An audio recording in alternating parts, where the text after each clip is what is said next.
Welcome to the other edition of the myths. This time we're attacking the myths of motivation. If you will, make that camera available there. There you go. Click that red button right up there. Sorry about that, you all, but I'm going to introduce you to Dr. Bobby Hoffman.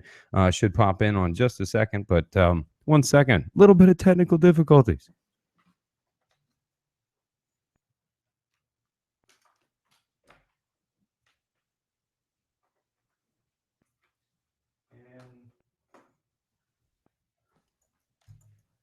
Welcome. That is Dr. Bobby Hoffman in front of you all. Somebody I'd like to call a hacker of motivation.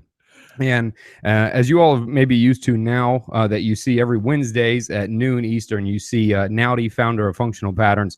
Him and I are covering the myths of fitness as we're breaking down one workout at a time. And so Dr. Bobby Hoffman, having basically written the book, if you will, on motivation and the science of motivation, we've started a weekly that we will be doing on Wednesdays as well in the afternoon after Nowdy on the myths of motivation. Because before we can give you solutions or give you strategies to apply and increasing or enhancing your motivation, whether it's for work or life or just in general, you got to understand the myths that are there first. So this is very short to where this is probably as much as you're going to ever hear me talk as we introduce this for the first time. But every weekly at about 4 or 4:30 p.m. around there on Wednesdays, we're going to be doing the myths of motivation with Dr. Bobby Hoffman.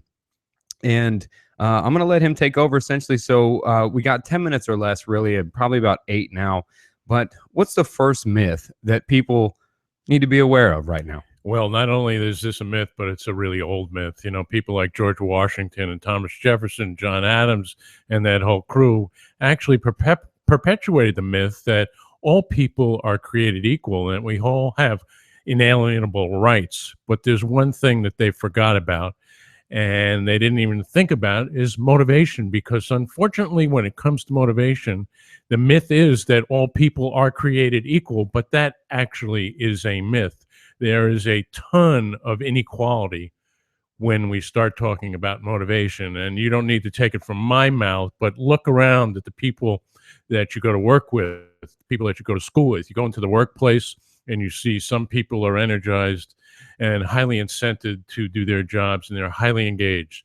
You go into a classroom, if you're a teacher, you notice the tremendous amount of variability and difference between all students sitting in the room. Some are really into learning, others are half asleep. So recognizing that the fact that even though we'd like to assume that motivation is equal across people, it really isn't. Now, I have to ask, this may be presumptuous, but I got to be asking, as I'm sure people out there are maybe saying this. They say, well, they're just a motivated person and I'm just not that motivated. Is it true there are motivated people and unmotivated people per se, born that way? I would say that's myth number 2, but you're moving me along today, Adam. And myth number 2 is the fact that there is no such thing as being unmotivated. Whenever we utter those words, or we think that, or we look at somebody else and say, damn it, they're not motivated, what we're really saying is they are not like me. They think differently than I do. They believe different things that I do. And ultimately, thinking and beliefs lead to behaviors. So if we look at someone and we say in a classroom, you know, that student is just not motivated. No, that's not what's happening. What is happening is you cannot detect the motivation of that student, and thus you're making a wrong conclusion about the motives of that person. They're not unmotivated. It's your job to figure out how they are motivated. Same thing happens in the workplace. We see supervisors and leaders that are disenchanted about the level of engagement with some of their coworkers or their staff. And they say, you know what, there's something wrong with this person. No, what really is wrong is the fact that we're not doing a good job of diagnosing the beliefs that drive their behavior, which are inconsistent with our own.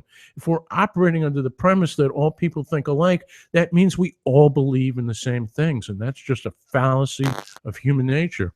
So we have to address these myths before we can even begin to think about solutions.